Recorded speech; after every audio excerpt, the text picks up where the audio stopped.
Hola, muy buenos días. Bienvenidos y bienvenidas a esta nuestra quinta reunión del seminario Diálogos entre Matemáticas y Cultura. Hoy nos acompañan como expositores el doctor Bruno Cisneros, que es investigador de la Unidad Oaxaca del Instituto de Matemáticas del UNAM y también es divulgador. Y nos acompaña también Mariela Carbacho. Ella está afiliada a la Universidad Mariela Carvacho. Metropolitana de Ciencias de la Educación en Chile, en Santiago de Chile. Trabaja en divulgación y en formación de profesores. Y nos van a hablar, el título de su charla es La belleza desde los pueblos. Entonces, pues bienvenidos y pues muchas gracias por estar aquí. Muchas gracias, Darío, por la presentación y bueno, por la invitación que están aquí todos presentes. Muchas Eh, gracias. y ya vamos a comenzar con nuestra presentación. Bueno, ¿cómo se titula la presentación? La belleza desde los pueblos más allá del tiempo. Tiene la intención de hacer un recorrido entre las distintas relaciones que vamos a encontrar, no solamente con la matemática, sino con el arte y también cómo estos aspectos han influido tanto en todo el mundo. Vamos a hacer un recorrido por la parte de Occidente y también por nuestro continente americano, y luego ver cómo la educación, todos estos elementos pueden permear en ella, ¿sí? Esa es nuestra intención.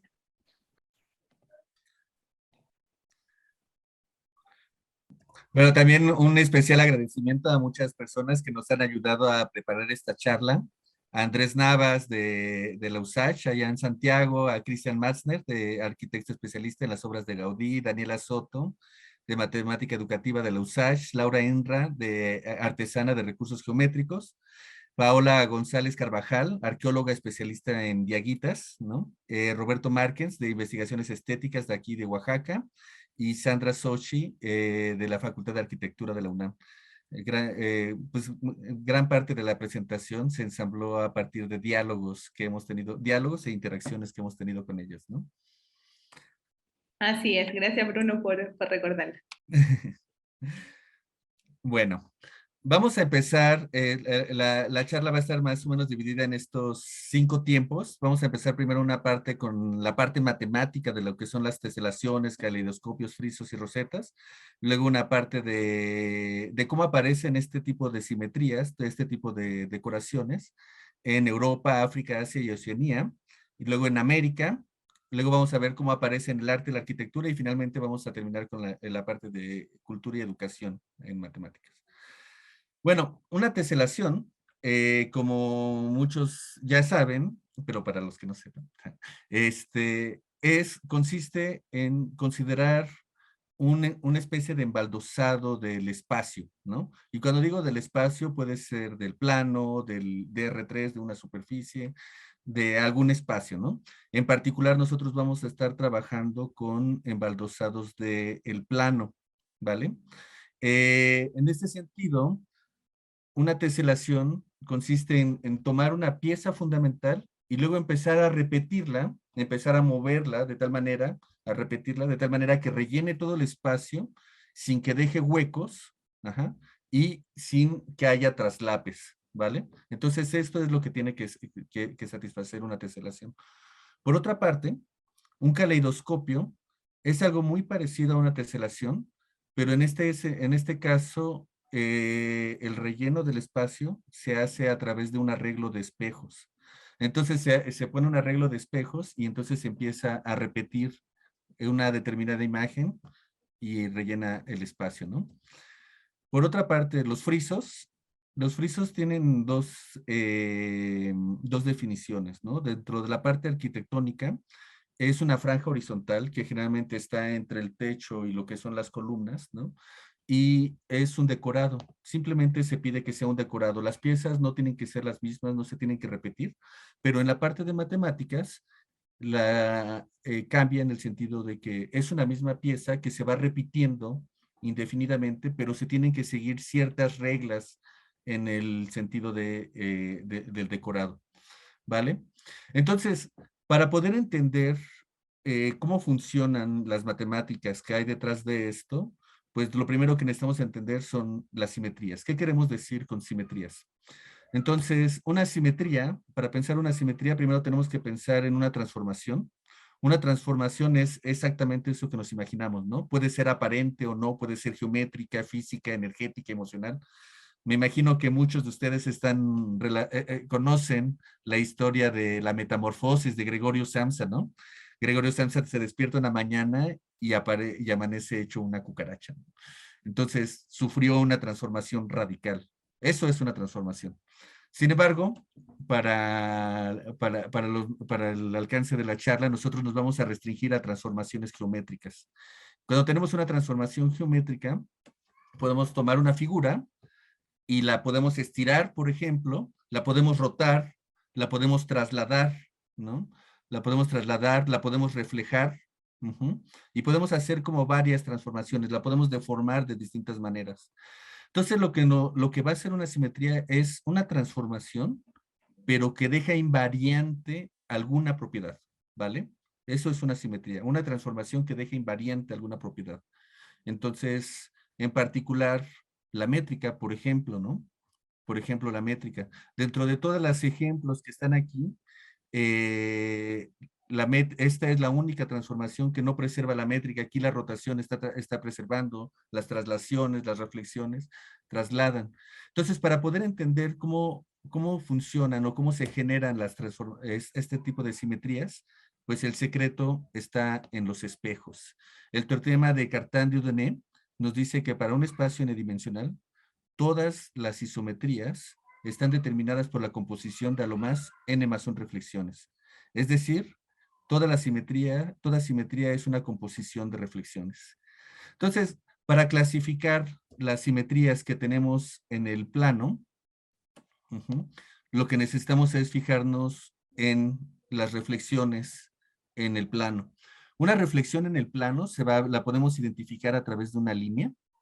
Tomamos una línea y pues reflejamos. Entonces, por ejemplo, aquí nos ponemos románticos y podemos ver el reflejo de este corazón y lo reflejamos, ¿no? Entonces tenemos un doble corazón, ¿vale? En este sentido, el espejo funciona tal cual, ¿no? Como esta línea, todo lo que está del lado izquierdo se refleja al lado derecho, ¿no? Entonces, para poder clasificar las simetrías en el plano, necesitamos ver, el plano es de dimensión 2, necesitamos ver cómo se comportan, cómo se relacionan a lo más 3 espejos, ¿no? A lo más 3 espejos. Entonces, en el primer caso tenemos un solo espejo. Entonces tenemos la reflexión. Si pensamos solamente una reflexión, pensamos en una línea, entonces pues tenemos eso, ¿no? Y esto lo podemos decir, lo podemos representar también a través de un poema, ¿no? Como lo tenemos aquí. Y podemos pensar que nuestros ojos son los espejos y las líneas que salen de manera perpendicular a nuestros espejos, es decir, la mirada, las miradas son líneas que salen perpendiculares, ¿no? Entonces sería algo así, una reflexión. Ojos como espejos, miradas como líneas. ¿Quién mira a quién? Te cuestiono como si fueras yo, siniestra imagen de mí mismo. En ti descargo mis desdichas y de vez en vez la maravilla vana de pensar que somos el mismo. Te pienso eterno y en la ceguera de tus ojos permanezco quieto sin ser jamás el otro. No importa cuánto nos veamos, jamás podremos ser el que está en el espejo, ¿no? Ahora, ¿qué pasa si tenemos dos espejos? Dos espejos, un espejo frente al otro. Si tenemos un espejo frente al otro, sucede el infinito. Tenemos una traslación hacia un lado o hacia el otro. Todo depende hacia dónde empecemos a hacer las reflexiones. Entonces, estamos aquí. Primero nos reflejamos acá, ¿no? Estamos en este punto, nos reflejamos aquí. Y luego se vuelve a reflejar en el reflejo del otro espejo y tenemos una traslación, ¿vale? Entonces, repitiendo este proceso, se va a la traslación al infinito hacia un lado o hacia el otro. Entonces, los ojos como espejos, las miradas como líneas. Cuando mis ojos se reflejan en tus ojos, somos la eternidad. Entonces, esto nos da la traslación. ¿Qué pasa si los espejos se intersectan? Si los espejos se intersectan, entonces pasa algo maravilloso, ¿no? Entonces tenemos una rotación. Pensemos que tenemos estos dos espejos, el espejo negro y el espejo azul. Entonces, estamos aquí en el tachecito, nos reflejamos al puntito azul y luego nos volvemos a reflejar en el tachecito. Entonces, tenemos una rotación, ¿vale? Entonces, esta es la rotación. Tenemos una rotación siempre que se intersectan dos espejos, va a ser la rotación dos veces el ángulo del ángulo que forman los espejos. En este sentido, podríamos pensar otra vez en el sentido de los poemas, los ojos como espejos, las miradas como líneas. Un día nuestras miradas se cruzaron y desde entonces caminamos en círculos, uno alrededor del otro. Están la rotación, ¿vale? Y finalmente, el tercer caso es cuando tenemos tres espejos. Cuando tenemos tres espejos, nosotros ya sabíamos que cuando tenemos dos espejos paralelos, tenemos una traslación. Pero si ponemos un espejo transversal a estos dos, entonces primero tenemos una reflexión y luego tenemos la traslación, ¿vale? Entonces tenemos la reflexión y luego la traslación. La reflexión y luego la traslación, la reflexión y luego la traslación. Entonces es como si fuéramos dando pasos, ¿no? El movimiento. Esto se ve mucho en las grecas de Mitla. Y bueno, retomando un poco la idea de los ojos como espejos, miradas como líneas, ahora tenemos otro par de ojos que nos miran, ¿no? Un tercero en discordia, ¿no? Entonces, estando juntos en la eternidad, el misterio nace de otros ojos, el corazón que se va, la eternidad que se sigue, permanencia inquieta, vacío que late en la angustia de sabernos efímeros, en aquello que viene, en nosotros que vamos, sin ser jamás los mismos en aquellos ojos que no son tuyos y que no son míos. Entonces tenemos este movimiento, ¿vale? Entonces, resumiendo, tenemos 4 tipos de simetrías en el plano. Las 4 simetrías que obtenemos a partir de las distintas configuraciones de los espejos. Y estas son todas las simetrías que tenemos en el plano. Una vez que ya tenemos estas 4 simetrías, que es la traslación, la reflexión, las rotaciones y la reflexión deslizada, entonces podemos darnos a la tarea de clasificar todas las teselaciones y todos los tipos de rosetas que podemos tener en el plano. Entonces, el primer tipo de patrón que vamos a clasificar o que nos interesa estudiar son las rosetas. Las rosetas aparecen en muchas partes, lo vamos a revisar. Pero estas rosetas están clasificadas en dos tipos. Las que están generadas por espejos y las que están generadas por rotaciones simplemente. Entonces, lo que vamos a contar en las generadas por espejos es el número de espejos que tenemos. Entonces, aquí en esta figura, por ejemplo, nos podemos dar a la tarea de buscar los espejos. Aquí tenemos 1, 2, 3, 4, 5 espejos diferentes. Entonces, su signatura va a ser asterisco, que nos está diciendo que tenemos 5 espejos, que son espejos, ¿no? Entonces sería asterisco 5 y con un punto fijo que sería el centro. Y en el otro caso de las rotaciones, pues aquí podemos fijarnos, a mí me gusta pensarlo como rebanadas de pizza. Entonces tenemos también, contamos las rebanadas que tenemos, 1, 2, 3, 4, 5. Entonces esta es una rotación de orden 5, ¿vale? Entonces estas son las rosetas. Las teselaciones, hay exactamente 17 teselaciones planas. Ajá, hay exactamente 17 teselaciones planas. Cada una de ellas las podemos identificar por medio de las simetrías que aparecen en ella. Por ejemplo, en esta es asterisco, asterisco, porque tenemos dos espejos, dos espejos paralelos, entonces tenemos asterisco, asterisco.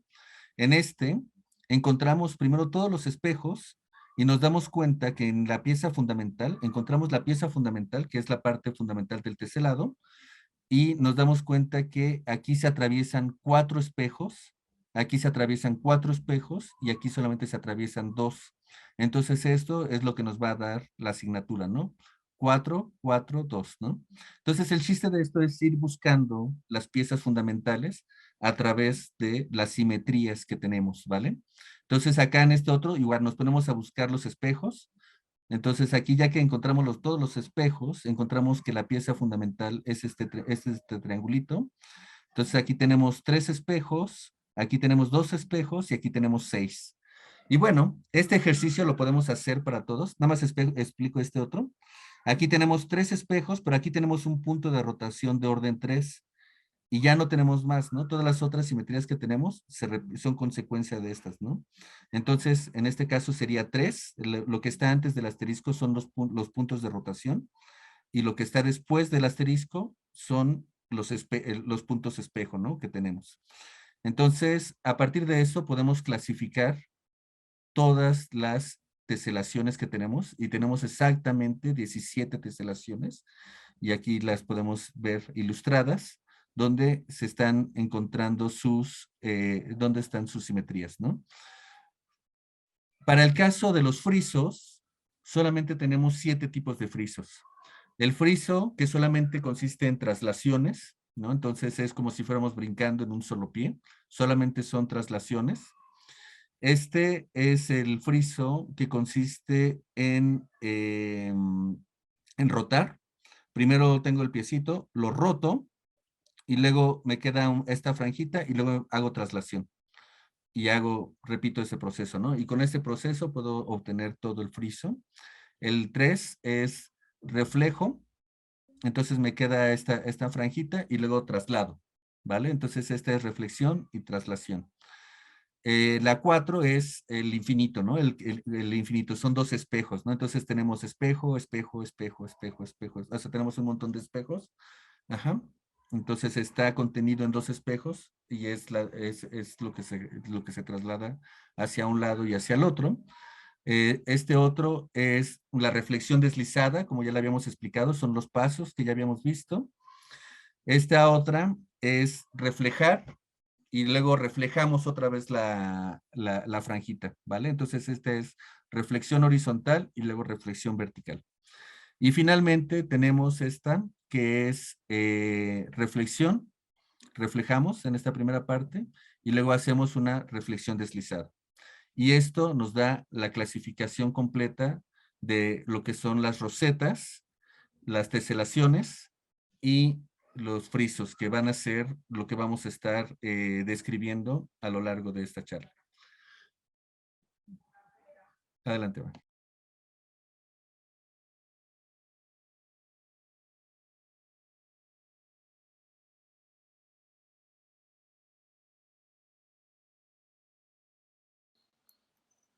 Creo que está muteada, Mariela. Entonces no sé si la podemos desmutear.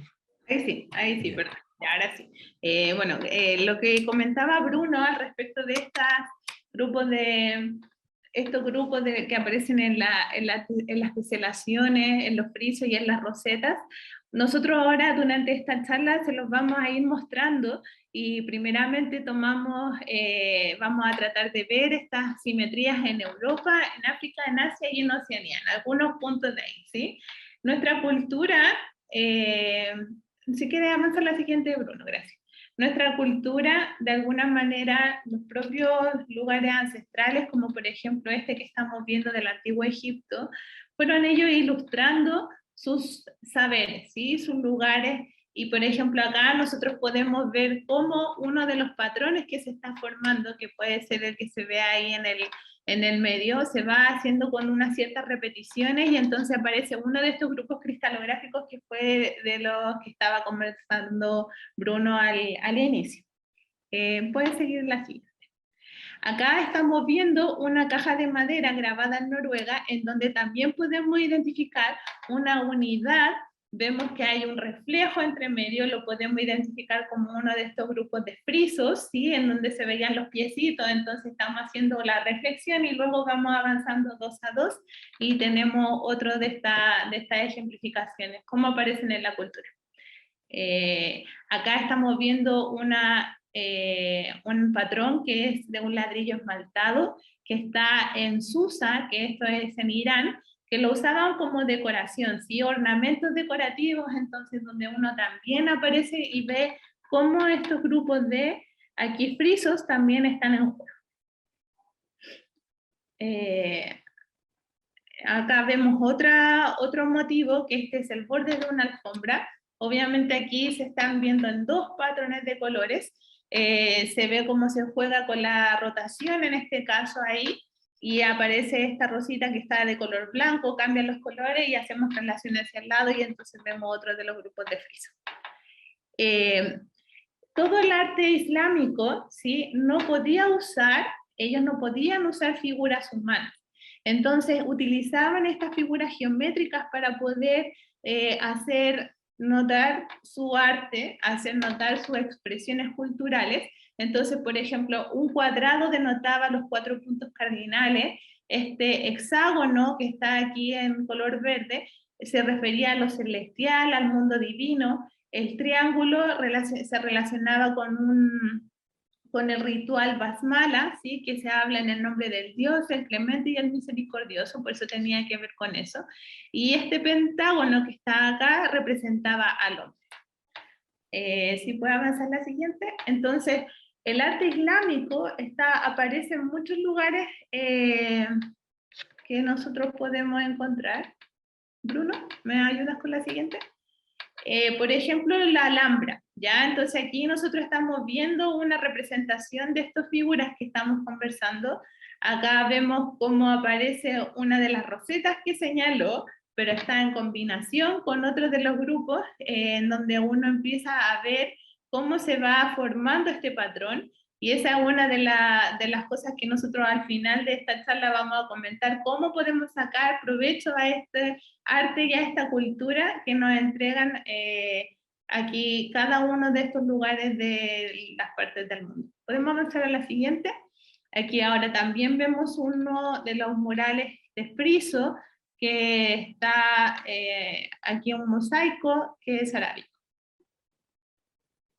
Esta es una madera tallada, ¿sí? También usando estos patrones. Aquí se está viendo este cuadrilátero que vemos acá, 1, 2, 3, 4, 5, 6, ahí hay un grupo de permutaciones de orden 6. Podemos avanzar a la siguiente. Acá también tenemos que no solamente se ven estos tipos de patrones en objetos de cerámica o en objetos de muralla, también están presentes los tejidos, y acá estamos viendo una alfombra en Zaire. Acá hay una canasta del este del África, en donde acá también aparecen dos, de alguna manera, motivos, que son iguales, que se podría interpretar como un friso, pero ahora enrollado alrededor de esta canasta, en donde se está jugando con esa reflexión que es sesgada, porque en realidad uno hace una reflexión y luego avanza un pasito hacia el lado, y entonces ahí podemos encontrar cómo juegan esos grupos. Dale nomás la siguiente. Aquí también en China, por supuesto, cada uno de los lugares y las culturas uno se puede poner a explorar, se puede poner a mirar dónde están apareciendo estas simetrías, y entonces vemos aquí en este jarro de bronce también donde se están viendo esos motivos, y por supuesto el símbolo de Yin Yang, que representa todo una cosa del equilibrio, y también está en juego ahí una rotación que hace jugar con estos colores también, ¿sí? De alguna manera. Acá vemos una caja de palillos que también tiene su ornamentación, en donde está de nuevo uno de los grupos de friso en juego. Hacia la derecha me estoy moviendo con una traslación, y además, si nos damos cuenta, la otra figura que está justo al costado es rotar y mover, entonces estamos jugando con los grupos de friso. Y vamos aquí a concluir con lo último de nuestra parte en Oceanía, en donde vemos este patrón dos-dimensional en Nueva Guinea, que es una de las mantas que ellos utilizan. Y si quiere le da a la siguiente. Y aquí una pintura en madera de Maori, que está en Nueva Zelanda, ¿sí? También acá estamos haciendo juego de la reflexión. La parte que está abajo se está viendo en otro color, y acá tú estás viendo el otro que está acá en negro, y entonces va haciendo traslaciones y va jugando con estas rotaciones. Aquí, por ejemplo, donde este podría ser nuestro centro de rotación, y entonces llevamos esta en una rotación en 180 grados en esta lista.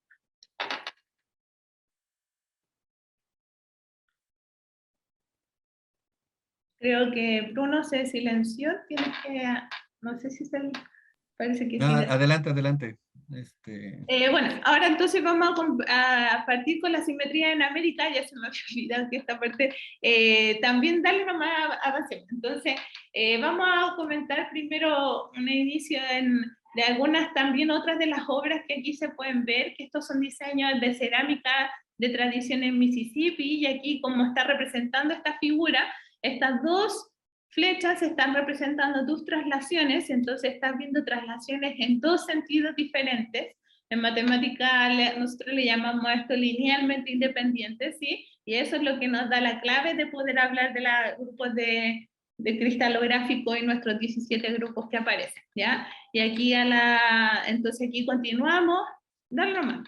Continuamos, entonces acá tenemos esta frazada de un jefe navajo, esto es en el norte de América, cerca de la región de Arizona, y esta canasta también de los Hopi que también vivían en esa zona. También tenemos cosas de la cultura nazi, que también estaban en Arizona, y esto es un bol en donde estamos representando una franja, como estos grupos de friso que se van envolviendo, y ahí entonces se ven los motivos de decoración. Ahora sí. Ok. Bueno, acá en Oaxaca, en Mitla, de hecho, aquí le agradezco mucho a Robert y a Ludovixel por las imágenes y por toda la discusión que tuvimos al respecto. Una de las maravillas en México es Mitla. Mitla es conocido como, bueno, Mitla es en mexica, ¿no? En náhuatl, pero en realidad el sitio es zapoteco. Entonces, en zapoteco, el nombre es Liobá y quiere decir el lugar de los muertos. Este era un lugar ceremonial y tenía como dos funciones, una parte ceremonial y una parte de habitación, pero eran palacios, ¿no? Realmente era parte de la realeza. Una de las cosas más impresionantes de este lugar es lo bien cuidado que están los frisos que aparecen a lo largo de todas en muchas de las paredes del palacio, ¿no? Esto servía en varios sentidos porque el motivo central, ¿no? El motivo central que tenía era ritual, por una parte, era un lugar donde se enterraban a los muertos, pero también donde se hacían bastantes ceremonias. Entonces, en este sentido, el motivo central que aparece y que se repite dentro de todas las grecas es lo que llaman la greca escalonada. Entonces, según la greca escalonada, representa al dios Cosijo. Cosijo es el dios del trueno, el dios de la lluvia, y de alguna manera él tiene una gran influencia en la cultura zapoteca, pues es el que rige gran parte de la transición de las cosechas, es el señor del monte, ¿no? Entonces, en este sentido, tiene bastantes interpretaciones. Y una de las cosas que llama la atención es de esta zona, es que está dividido como en tres partes, generalmente están divididos como en tres partes, en tres niveles, las decoraciones. Entonces, no es muy claro si solamente se buscaba ser decorativo o si también tenía una interpretación más dentro de la cosmovisión, pero lo que es cierto es que de alguna manera sí, bueno, los patrones que se forman aquí sí buscan representar parte de la cosmovisión, ¿no? Es decir, la greca escalonada por sí misma tiene una representación en lo individual, pero en lo general, es decir, en la parte decorativa, busca generar sensaciones, ¿no? Busca generar sensaciones en torno a los rituales y en torno a la cultura que se vivía entonces, ¿no? Entonces, lo único que quisiera resaltar en este sentido es que hay investigaciones, ¿no? Se siguen haciendo investigaciones en torno a todos estos patrones simétricos y además llama la atención para muchos artistas gráficos, ¿no? O sea, todas estas imágenes que les estoy mostrando son reconstrucciones digitales del sitio que tratan de hacerlo con la mayor precisión histórica, ¿no? Entonces, en este sentido, tanto Ludovic Sell, que es el que ha estado trabajando en estas reconstrucciones, ha trabajado con Robert Martens y con otros investigadores para hacer este tipo de trabajos, ¿no? También en Oaxaca aparecen otro tipo de teselaciones que aparecen más dentro del arte decorativo. En el arte decorativo están estas criaturas que se llaman alebrijes. En principio, los alebrijes vienen representando los nahuales. El nahual normalmente se piensa en estas culturas precolombinas que cada persona nace con un animal respaldándolo, ¿no? Representándolo. Entonces es como su protector, es el protector, ¿no? Entonces, este tipo de animales se retoma a principios del siglo XX en forma decorativa, empiezan a tallarse, ¿no? Por una parte empiezan a tallarse, pero por otra parte también los hacen con papel maché en la Ciudad de México y cosas así. Y empiezan a generarse este arte decorativo en donde utilizan frisos y teselaciones para decorarlo. Y por supuesto, muchas veces en este tipo de decoraciones, esto es realmente decorativo, pero dentro de los motivos básicos, ¿no? Dentro de las piezas fundamentales que utilizan para este decorado, les dan significantes, ¿no? Les dan significante con respecto a los elementos naturales, ¿no? El aire, el agua, la tierra, el trueno, el viento, etcétera, ¿no? Entonces es bastante interesante cómo aparece de manera natural en este tipo de culturas, ¿no? Y una última cosa, mencionar que es interesante que la greca escalonada no solamente aparece en Mitla, sino también aparece en las culturas mochicas de Perú, ¿no? Aquí lo podemos ver. Entonces, hay teoría, ¿no? De que dice que en realidad había comercio entre los zapotecas, las culturas centroamericanas, e incluso hasta la parte sudamericana, ¿no? Entonces, aquí hay intersecciones culturales que se siguen explorando. En esta parte de la exposición yo tengo que agradecer a nuestro trabajo en colaboración con Paola González, que es la arqueóloga especialista en el tema de los diaguitas, junto con Andrés Navas. Nosotros estuvimos trabajando hace algunos años atrás. No sé si se alcanzará a ver el play un poco del video, en donde, por ejemplo, aquí nosotros estuvimos elaborando y tratando de trabajar algunos de estos motivos que estaban documentados en el libro de Paola González, que hizo todo un estudio en el Olivar, en donde hizo excavaciones y sacaban estas vasijas con ciertos motivos, y entonces uno puede visualizar cómo se ven, por ejemplo, ahí las dos traslaciones, cómo esto está denotando de alguna manera esa unidad de la que habló Bruno al inicio de nuestra charla. Y esos puntitos verdes que están ahí van marcando, por ejemplo, centros de rotaciones, en donde uno ve y cómo queda esa rotación al 180 grados. Y también, por supuesto, esas líneas que están ahí en color celestito están marcando esas reflexiones que uno puede visualizar. Si quiere, avanzamos, Bruno. Lo que nos pasó, lo que nos contaba Paola cuando nosotros hicimos el trabajo con ella, es que nuestros diaguitas tuvieron al principio una influencia de los incas, y eso hizo que ellos tuvieran una visión cuartipartita del mundo, ¿ya? Entonces, al tener esta cuartipartición, en donde identifican un norte, un sur, un este y un oeste claramente, hace que hayan algunas limitantes, por ejemplo, de los movimientos. Y entonces cuando uno quiere preocuparse y tratar de identificar con, por ejemplo, cuáles son todos los posibles grupos cristalográficos que aparecen, ahí no necesariamente van a aparecer, por ejemplo, rotaciones de orden 3 por esta visión cuartipartita.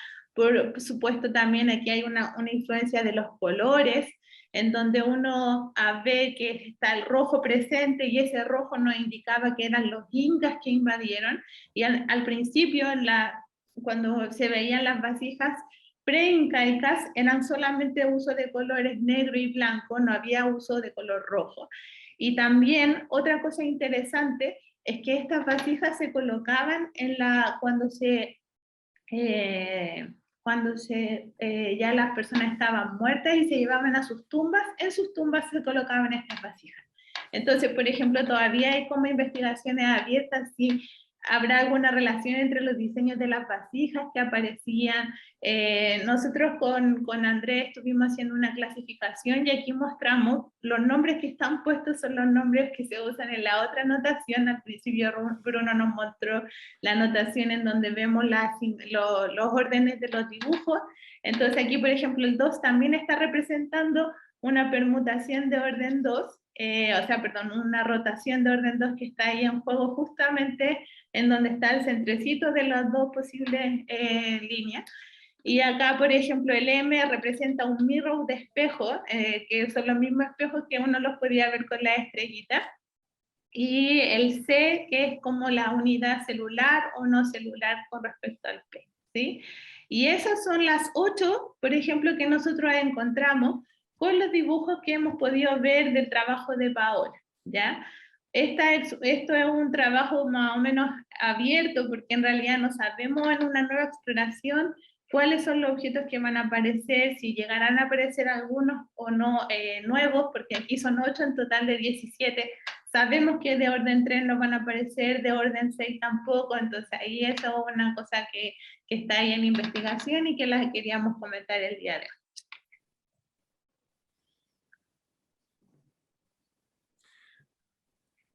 Ok, bueno, en el arte, por supuesto, también aparece de manera natural. Yo creo que uno de de los máximos exponentes en torno al arte y las simetrías, pues es Escher. Escher no solamente hizo teselaciones planas, también hizo teselaciones hiperbólicas. Y una de las cosas bien interesantes de Escher es que en realidad también él en algún momento tuvo interacción directa con matemáticos. En ese sentido, es un diálogo muy interesante, muy padre, ¿no? Muy rico, en el cual él empezó con estas teselaciones planas, ¿no? Él de alguna manera, si no mal recuerdo, está la anécdota que vio los dibujos de la Alhambra Sí. y dijeron, ah, pues eso está muy interesante, pero están horribles estas teselaciones, ¿no? Alguna cosa por el estilo. Digo, tal vez no es cierto, ¿no? Tómenlo como chisme. Pero entonces dijo, yo creo que puedo hacer algo diferente y trató de entender cómo funcionaban esto. Y a partir de eso empezó a generar sus propias teselaciones. Creo que Mariela tiene una anécdota de uno en el que se tardó como 10 años, ¿verdad, Mari? Sí, sí, sí. Claro, lo que pasa es que hay como varias cosas, como hay algunas como no, como confusiones, o sea, no confusiones, pero están ahí como la discusión de si la encontraron en el suelo o no la encontraron en el suelo, están los 17 o no están los 17 en el alambre, y eso es como ahí también que está para la investigación. Otras de las expresiones de arte que nosotros hemos encontrado, aquí estamos colocando las que nosotros de alguna manera tenemos cierta cercanía, y son, por ejemplo, Cornelia Vargas, el año 2019 estuvo dando una exposición en el Museo de Arte, gracias a la colaboración con Anita Rojas, que está hoy día acá presente, nosotros pudimos establecer una cierta mediación con esta galería de arte, y cómo ella estudiaba, ella era alemana, se vino a Chile hace algunos años, y cómo ella usaba la matemática. Entonces vemos los cuadrados grecolatinos expresados en el arte, y ella creaba con ciertos colores, ¿sí? Y también como por ejemplo con la espiral de Ulam, también ella trabajó, ahí uno puede identificar cómo son los números primos y empieza a pintar cuáles son los primos, cuáles no, y entonces empieza a crear estas obras que son las que muestra ahí en la espiral de Ulam, y es un color. El siguiente trabajo, que también les vamos a presentar acá, tiene que ver con Laura Inra, que ella es una colaboradora de acá de la zona de Chile, en Quilpué. Ella trabaja y tiene ciertos objetos que ahora son recursos geométricos. Nosotros nos conocimos hace años atrás, y ella empezó a colaborar con nosotros en el Festival de Matemáticas, y bueno, más adelante vamos a hablar un poco de eso. Bueno, acá en México está Julia Carrillo, quien en el calendario del 2020, me parece, el calendario matemático del 2020, presentó toda parte de su obra matemática, bueno, de su obra de fotografía, en donde genera a partir de caleidoscopios a partir de caleidoscopios, hace estas composiciones y que son maravillosas, ¿no? Entonces, juegos con caleidoscopios, la verdad es que siguen estando muy presentes en toda la parte artística, ¿no?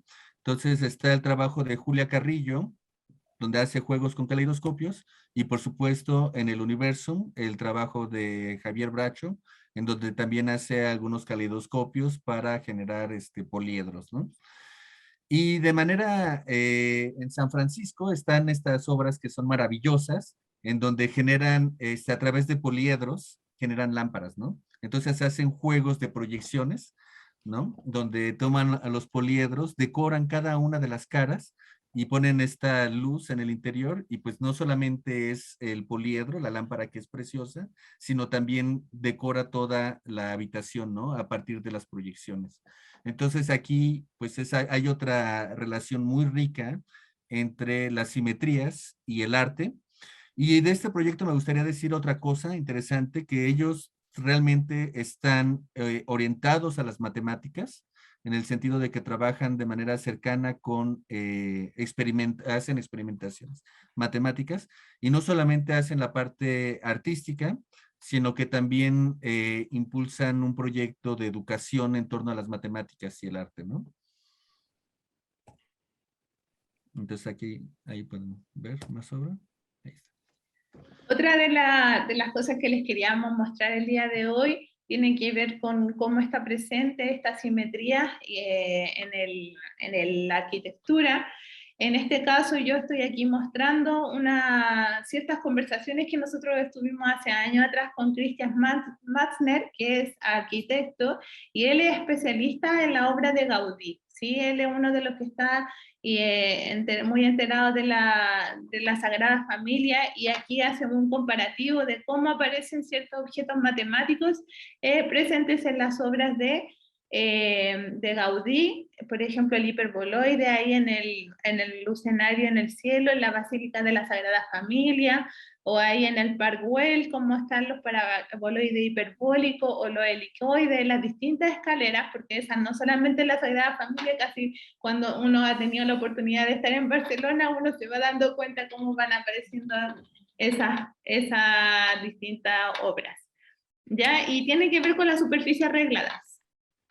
Si le avanza una lámina más, entonces aquí además Cristian está llevando a cabo una de las capillas que se va a construir en el interior de la Sagrada Familia, que fue donada para la ciudad de Rancagua. Sí, y eso está en proceso de construcción, así que también ahí quería señalarlo al respecto. Qué padre. Bueno, yo estuve una charla con Sandra Sochi, ella es doctorante de la Facultad de Arquitectura aquí en la UNAM, y ella está haciendo un estudio sobre cómo los poliedros convexos, ¿no? No solamente regulares, aparecen en la arquitectura, y tratando de ver qué tanta funcionalidad, tanto en la parte estructural como tanto en la parte estructural como en la estética, pueden tener repercusiones pues para hacer cosas, ¿no? Entonces es maravilloso. Ella, o sea, la cito a ella porque ella es la que me pasó esto, pero en realidad ella tiene todo un catálogo en donde a partir de cada uno de los poliedros regulares, de los arquimedianos, de los de Johnson, está sacando estas pequeñas fichas en donde nos platica sobre cómo se construye, cuál es la parte arquitectural, digamos, estructural del poliedro, cuáles serían sus consecuencias estructurales dentro de la arquitectura, y dónde es donde se han estado aplicando donde hay ejemplos de este tipo de arquitectura. Entonces, aquí, por ejemplo, son dos fichas, ¿no? que me permitió compartir con ustedes. A mí me parecen maravillosas. Entonces, por ejemplo, aquí está la capilla Garnet en Penkengop, ¿no? Que está tomando el dodecaedro rómbico, ¿no? Entonces aquí se puede ver el interior y acá el exterior, ¿no? Es una cosa maravilloso. El hexaedro, ¿no? El cubo, igual está en Tatra, Eslovaquia, ¿no? Entonces, Eslovaquia. Bueno, aquí hay un ejemplo. Y bueno, lo que quería hacer resaltar es que realmente se aparecen de manera natural bueno, no sé si de manera natural, pero que han aparecido al menos en el último siglo en la parte estructural y en la parte de diseño, ¿no? Y justamente en la parte de estructural quisiera hacer este ejemplo del cubo de agua que fue el, ¿cómo se llama? El estadio, el anfiteatro para los Olímpicos en Beijing, ¿no? Donde utilizaron este tipo de estructuras, que este tipo de estructuras aparecen no solamente en matemáticas, de hecho esta estructura tiene una composición física muy estable, aparece en varios gases, ¿no? Que les da una estructura bastante estable. Y una de las cosas bien interesantes es que eso hizo que este edificio sea uno de los estructuralmente más estables que se han construido. Y otra de las cosas interesantes de la arquitectura es que primero hicieron la estructura y después, con una especie de teflón, inflaron cada uno de los poliedros, ¿no? Es decir, las caras de estos poliedros no son planas, sino son como burbujas infladas. Y eso le da, bueno, eso estaba orientado a optimizar la energía que se utilizaba para iluminación y para otras cosas, ¿no? Entonces es otro ejemplo donde aparecen las simetrías dentro de la arquitectura, ¿no? Ahí está. Oye, bueno, entonces con esto terminamos un poco la parte de dar un panorama general de cómo aparecen todo este tipo de simetrías en la arquitectura, en el arte y en la cultura en general. Pero más allá o más acá, podríamos decir que podemos utilizar todas estas estructuras, toda esta parte cultural para cuestiones de educación y de transmitir las matemáticas, ¿no? Es decir, de alguna manera pareciera que las matemáticas, muchas veces las matemáticas y el arte se quedan encasillados como en los museos o en los institutos de investigación y cosas así, pero en realidad están presentes en todas partes, ¿no? Entonces, la diferencia, bueno, lo que nosotros queremos resaltar aquí es el proceso de hacer consciente la presencia de las matemáticas en la cultura y cómo a partir de esta conciencia generar o involucrar más a las personas en las matemáticas. Entonces, en este sentido, al principio platiqué sobre los 17 teselados que tenemos en el plano. Para cada uno de los 17 teselados en el plano podemos considerar sus piezas fundamentales, donde cada una de estas, ¿no? Podemos hacer el decorado que nosotros querramos dentro de estas piezas y luego seguir las instrucciones que nos da el grupo para ensamblar todo el teselado. Por ejemplo, este triángulo nos dice que cada una de estas caras, como tiene un asterisco, pues es un espejo. Entonces lo que vamos a hacer es reflejar en cada una de esas caras y vamos a obtener todo el teselado, ¿no?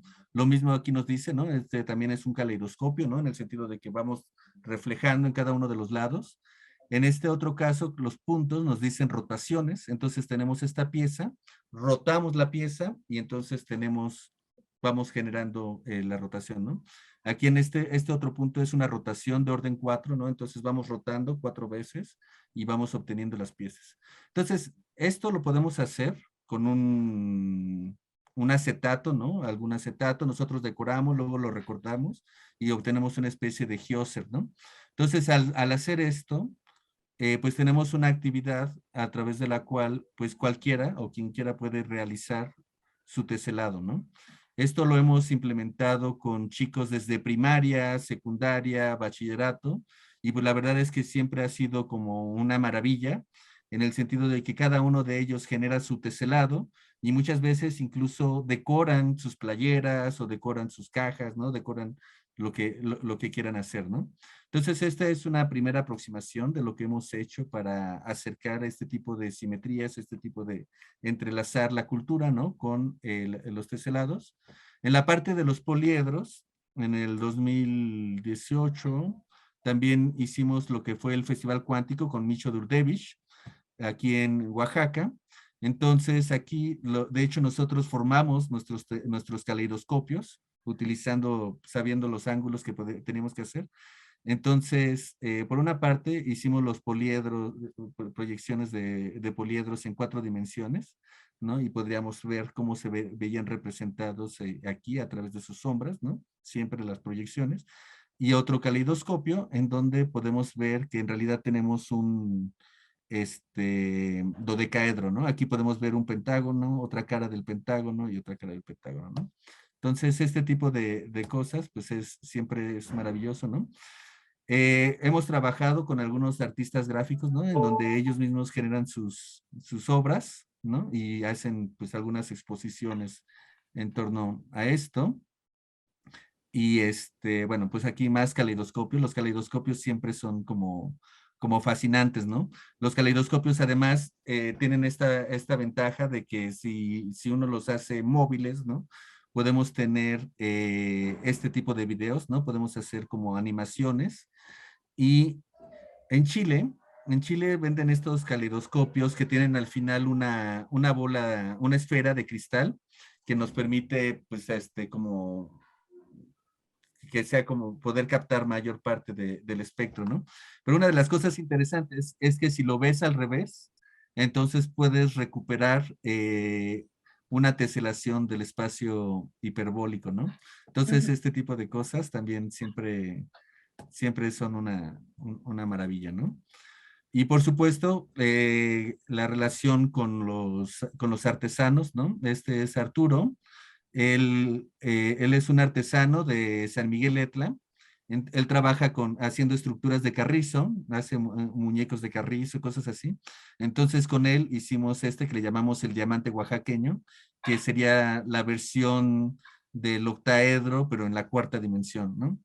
Entonces esta también fue una de las obras. De hecho estuvo exponiéndose durante mucho tiempo en el Instituto Tecnológico de Oaxaca hasta que llegó una tormenta y pues lo destrozó, ¿no? Pero bueno, ahí está, ¿no? Adelante, Mari. Esa que ustedes están viendo ahí de chaleco rojo es Laura, de la que hablamos al comienzo, que tiene este Instagram Laurinra, que los invito a que la sigan.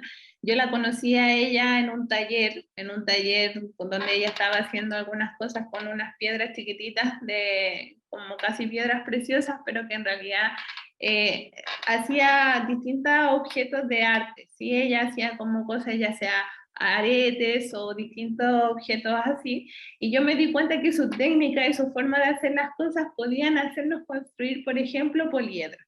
Y la invité un día y le dije yo, podríamos, Laura, tratar de hacer algo, y ahí armamos los pósters de los poliedros, y con su técnica ella fue haciendo este taller, que fue un maravilloso taller que estuvo presente en el Festival de Matemáticas en diferentes versiones, y también a ella le abrió las puertas para hacer otros talleres más en otros lugares, ¿sí?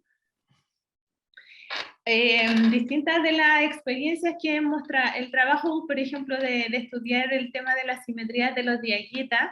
En algún momento tuvimos que explicarlo a unas periodistas que querían entrevistar, ¿no? Y entonces me puse a pensar cómo le explicamos esto de la simetría a las periodistas, y entonces se me ocurrió pintar en el vidrio uno de los diseños, y después que lo tenía como un vitral y tenía el fondo de la base atrás, yo empecé a decirles, mira, como no me puedo mover hacia el lado derecho, entonces tengo una traslación. Y eso después se convirtió en una actividad, en otra actividad que yo he hecho en distintos lugares, también se hizo en el festival, y ahí está presente de poder identificar también además cuáles son estos grupos cristalográficos, porque hay un cierto patrón que nos dice cómo saber cuál de ellos está presente. ¿Sí? Dale nomás.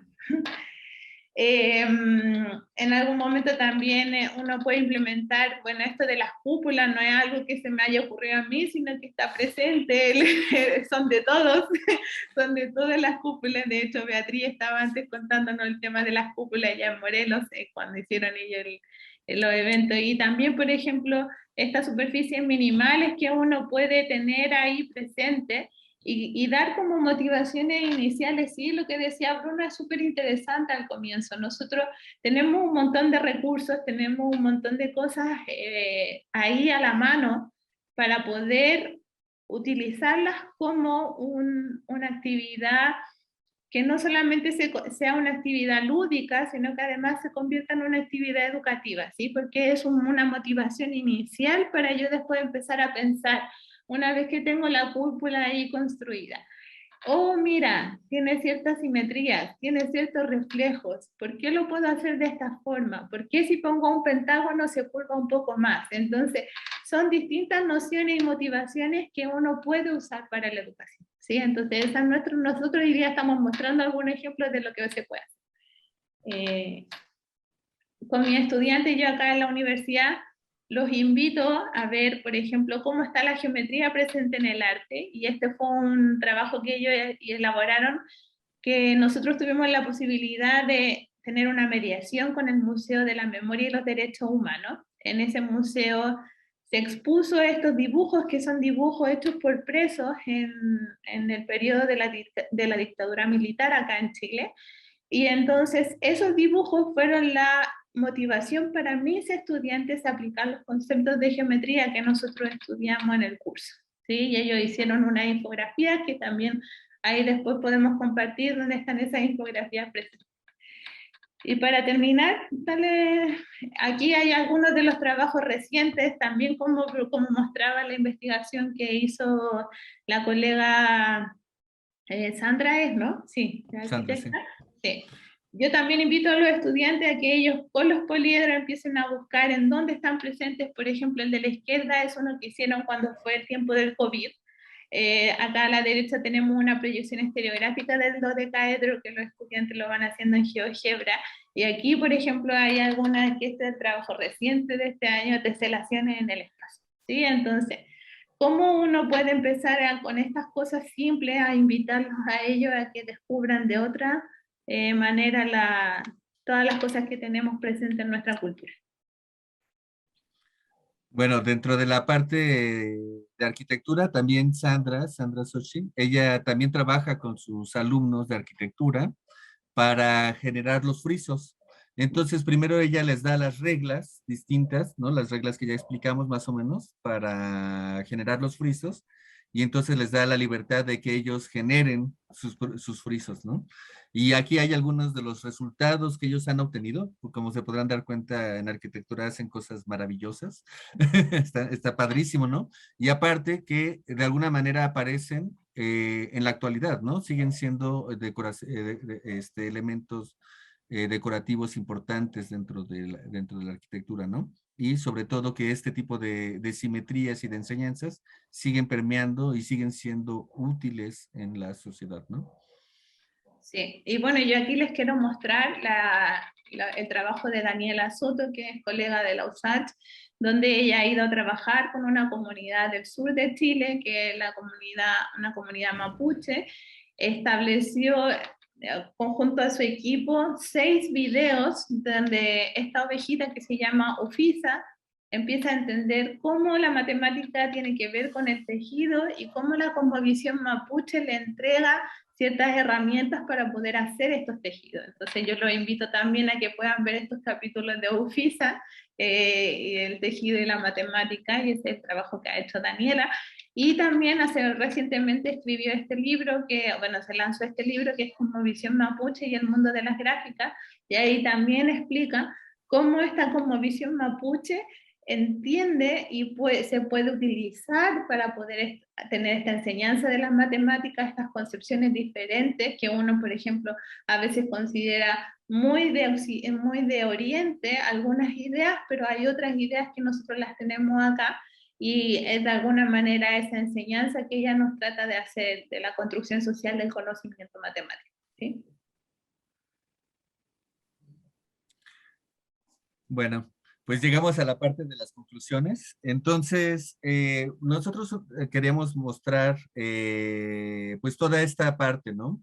Toda una panorámica en donde aparecen las simetrías de manera nacional, ¿no? Todas estas experiencias y exploraciones son independientes, es decir, de alguna manera, quizás sí, quizás no hubo comunicación, por ejemplo, entre los zapotecas y los de Perú, pero por ejemplo con los árabes, ¿no? O con la parte de Europa, etcétera, ¿no? O sea, quizá no, pero sin embargo aparecen este tipo de simetrías, ¿no? Es decir, las simetrías están de manera ubicua, ¿no? En todas las culturas. Entonces también es, pues, esta ubicuidad de las matemáticas, ¿no? Podemos llegar de distintas maneras a los mismos resultados, ¿no? Y cómo es algo que permanece a lo largo del tiempo, ¿no? Es decir, siempre ha estado ahí y sigue generando una fascinación por las simetrías, ¿no? Es decir, hay una fascinación, no sé qué es lo que pasa. Aquí, de hecho, es otro punto que me quedé pensando cuando estábamos haciendo esta presentación, de que hay una fascinación por las simetrías, ¿no? Siempre el pensar como que está bien ordenado, genera un sentimiento de belleza, de satisfacción, ¿no? Entonces, incluso desde la parte psicológica o neuronal, no sé, ¿no? Ahí podría ser interesante ver qué es lo que pasa en esa parte, ¿no? Adelante, Mari. Sí, bueno, y de alguna manera nosotros con esta charla, que ya estamos casi en tiempo perfecto, lo logramos. Queríamos como de alguna forma invitarlo a este diálogo. El nombre de este seminario es Diálogo entre la cultura y la matemática. Entonces, ser conscientes de cómo nuestra historia, cómo nuestra cultura permea nuestros saberes, le da mayor sentido, le da a nuestro conocimiento y también le da mayor sentido a las personas con las que nos relacionamos, ¿sí? Porque a veces estamos ahí en el mundo diciendo, ah, mira el loco de la simetría, porque le gustan y le fascinan tanto. Pero uno, poder contarlo y poder decir por qué me gustan tanto, y hacer notar que no es algo que se me ocurrió a mí, sino que estuvo ahí, que estaba presente, que estaba en las vasijas de Aguita, que está en los tejidos mapuche, que está en distintas culturas, ¿sí? Eso yo creo que es como la intención de poder tener esta experiencia de diálogo, y de cómo esto que me ha enseñado Daniela Soto, de la construcción social del conocimiento, ¿sí? Como eso es súper importante. Ella es colaboradora, ella colaboró con Ricardo Cantoral, que es colega de ustedes, que fue colega de ustedes. Entonces, de alguna manera, cómo esos saberes deben estar presentes en nuestro día a día, ¿sí? Gracias. Nada más complementar lo que dice Mariela, ¿no? Es impresionante y es súper bello ver que las matemáticas y todo esto, el arte y la cultura, no solamente están en los museos, no solamente están en el aula de clases, sino que está en nuestro cotidiano. Y gran parte de ese trabajo es como hacer consciente esta parte y darnos cuenta de que en realidad, si conocemos las reglas, todos podemos generar este tipo de belleza, ¿no? Y, y bueno. Gracias. Gracias.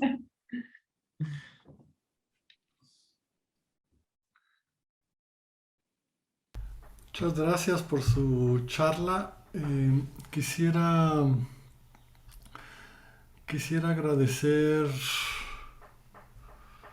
a Mónica Calo por sus comentarios. El video quedará grabado en Facebook, o sea que lo pueden volver a ver ahí. También tenemos nuestra página web sobre este seminario, que es matemáticasycultura.unam.mx. Lo escribo ahorita en la página. También agradecemos a Eva Rubio Espinosa sus comentarios, que le gustó mucho la charla, igual a Mónica Calo y a Beatriz León por haber participado en los comentarios. Y agradezco a todos los presentes en Zoom por estar aquí. Los invitamos a la charla dentro de 15 días, que la da Rinos Roelof. Va a estar en inglés, se llama Art About Mathematics. Y los esperamos en ese entonces. Gracias a todos los de Facebook. Nos despedimos de nuestros seguidores en Facebook.